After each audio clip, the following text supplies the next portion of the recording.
Ces derniers mois, plusieurs pays européens ont voté et la question de l'immigration a été une question majeure, je pense à la Hollande.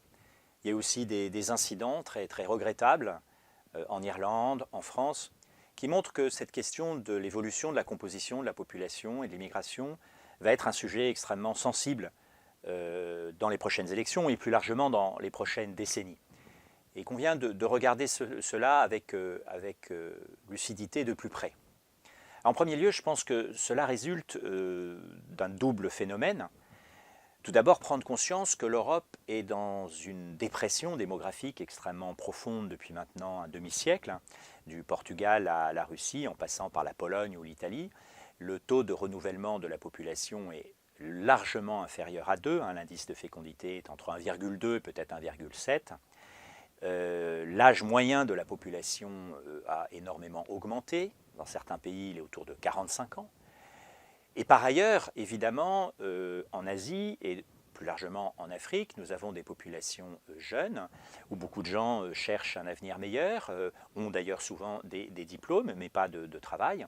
Et si l'on rajoute à cela évidemment les guerres, les changements climatiques, il y a un phénomène de changement de la population. Si l'on ajoute à cela, ce qui vient compléter le premier point, que nos pays européens manquent beaucoup de main-d'œuvre dans de très nombreux secteurs que le système éducatif que nous avons ne permet pas d'honorer. Je pense à la construction, la restauration, les hôpitaux, et la liste est immense, fait qu'il y a à la fois un appel, un besoin, et en même temps des gens de l'autre côté qui veulent travailler pour donner un avenir meilleur à leurs enfants. Ce qui fait que la population va nécessairement continuer à changer dans sa composition. Alors, comment voir cela d'un point de vue un petit peu évangélique? Alors, tout d'abord, réaliser que parmi ces gens qui viennent en Europe, il y a beaucoup de chrétiens et de catholiques qui renouvellent en profondeur, qui revitalisent des églises qui étaient en situation très difficile. Je pense à la Hollande, à la Belgique, à la Scandinavie. Et puis même, si nous regardons en France, dans beaucoup d'endroits de France, cette population est une population pratiquante. Pensons aussi à ces milliers de prêtres d'origine africaine ou asiatique qui viennent maintenant travailler dans des diocèses européens, qui généreusement donnent leur vie pour quelques années de mission pour aider nos églises.